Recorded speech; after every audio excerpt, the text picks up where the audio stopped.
வணக்கம். தமிழ் ஃபுட் கார்னரில் இன்றைக்கி கும்பகோணம் கடப்பா எப்படி சிம்பிளாக பண்ணுறதுங்கிறத பார்க்கலாம். இது இட்லி தோசைக்கு விட்டு சாப்பிட்றதுக்கு ரொம்பவே நல்லாயிருக்கும். இப்போ எப்படி பண்ணுறதுன்னு பார்க்கலாம். 1/4 கப் பாசிப்பருப்பு எடுத்திருக்கேன். இதை இந்த பவுலில் சேர்த்துட்டு 2-3 தடவை வாஷ் பண்ணிக்கலாம். வாஷ் பண்ண பாசிப்பருப்பை இந்த குக்கரில் சேர்த்துட்டு இது கூட 2 மீடியம் சைஸ் உருளைக்கிழங்க 2ஆக கட் பண்ணி சேர்க்குறேன். உருளைக்கிழங்க இந்த மாதிரி பெரிய பீசஸாக கட் பண்ணி சேர்த்தோம்னா பாசிப்பருப்போடு சேர்ந்து வேகிறதுக்கு கரெக்டாக இருக்கும். இது கூட 1/8 டீஸ்பூன் அளவுக்கு மஞ்சள் தூள், 3/4 கப் தண்ணி. மூடி போட்டாச்சு. ஸ்டீம் வந்ததுக்கப்புறமா வெயிட் போட்டு மீடியம் ஃப்ளேமில் 2 விசில் வேக வச்சுக்கலாம். இந்த மிக்ஸி ஜாரில் 1/2 கப் தேங்காய் துண்டுகள், இது கூட 4 பச்சை மிளகாய் சேர்க்குறேன், 1/2 டீஸ்பூன் சோம்பு, 3 பெரிய பூண்டை 2-2ஆக கட் பண்ணி வச்சுருக்கேன், அதை சேர்த்துட்டு இஞ்சி ஒரு சின்ன பீஸ் இஞ்சி சேர்த்துக்கங்க. பூண்டை விட இஞ்சி கொஞ்சமாக சேர்த்தா போதும். இந்த கடப்பாக்கு பச்சை மிளகாவோட காரம்தான். நீங்கள் உங்கள் காரத்துக்கு தகுந்தபடி 1-2 கூட்டி சேர்த்துக்கங்க. இதில் தேவையான அளவு தண்ணி சேர்த்து நல்லா நைஸ் பேஸ்ட்டாக அரைச்சிக்கலாம். அரைச்சாச்சு. இந்த மாதிரி நல்லா நைஸாக அரைச்சிக்கணும். மீடியம் ஃப்ளேமில் 2 விசில் ஸ்டீம் எல்லாம் போயிடுச்சு. உருளைக்கிழங்கும் பாசிப்பருப்பும் நல்லா கரெக்டாக வெந்திருக்கு. இந்த உருளைக்கிழங்கு மட்டும் தனியாக எடுத்து வச்சுக்கலாம். இந்த பாசிப்பருப்பை கரண்டியோட பேக் சைடு வச்சோ அல்லது இந்த மாதிரி மேஷர் வச்சோ நல்லா மசிச்சு விட்டுக்கலாம்.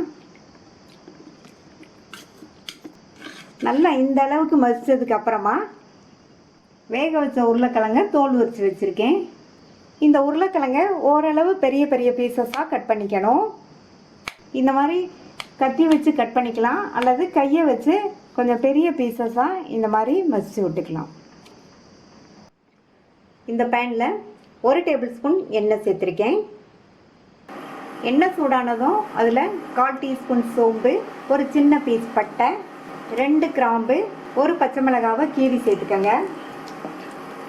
சேர்த்து எல்லாம் நல்லா பொரிஞ்சதுக்கப்புறமா இது கூட ஒரு மீடியம் சைஸ் பெரிய வெங்காயத்தை நீல வாக்கில் கட் பண்ணி வச்சுருக்கேன், அந்த வெங்காயத்தை சேர்த்துட்டு அடுத்து இது கூட கொஞ்சம் கருவேப்பிலை சேர்த்துட்டு வதக்கி விட்டுக்கலாம்.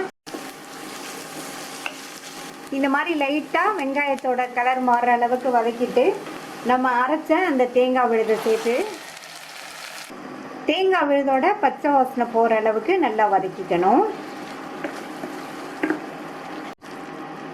மீடியம் ஃப்ளேமில் வச்சு 3 நிமிஷமாக வதக்கி தேங்காய் விழுதோட பச்சை வாசனையெல்லாம் நல்லா போயிடுச்சு.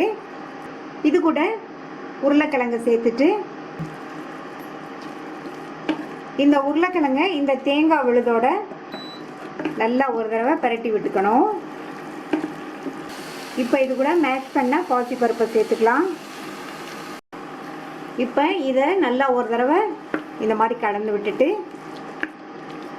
இது கூட தண்ணி சேர்த்துக்கலாம்.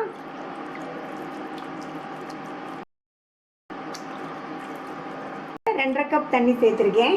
நல்லா ஒரு தடவை மிக்ஸ் பண்ணி விட்டுக்கலாம். இதுக்கு தண்ணி கொஞ்சம் அதிகமாக தான் சேர்க்கணும். இதில் தேங்காய் விழுது பாசிப்பருப்பெல்லாம் சேர்த்துருக்கிறதுனால இது கொதிச்சு வரும்போது ஓரளவு நல்லா திக்காகி வரும். அதனால் நான் இந்த அளவு தண்ணி சேர்த்துருக்கேன்.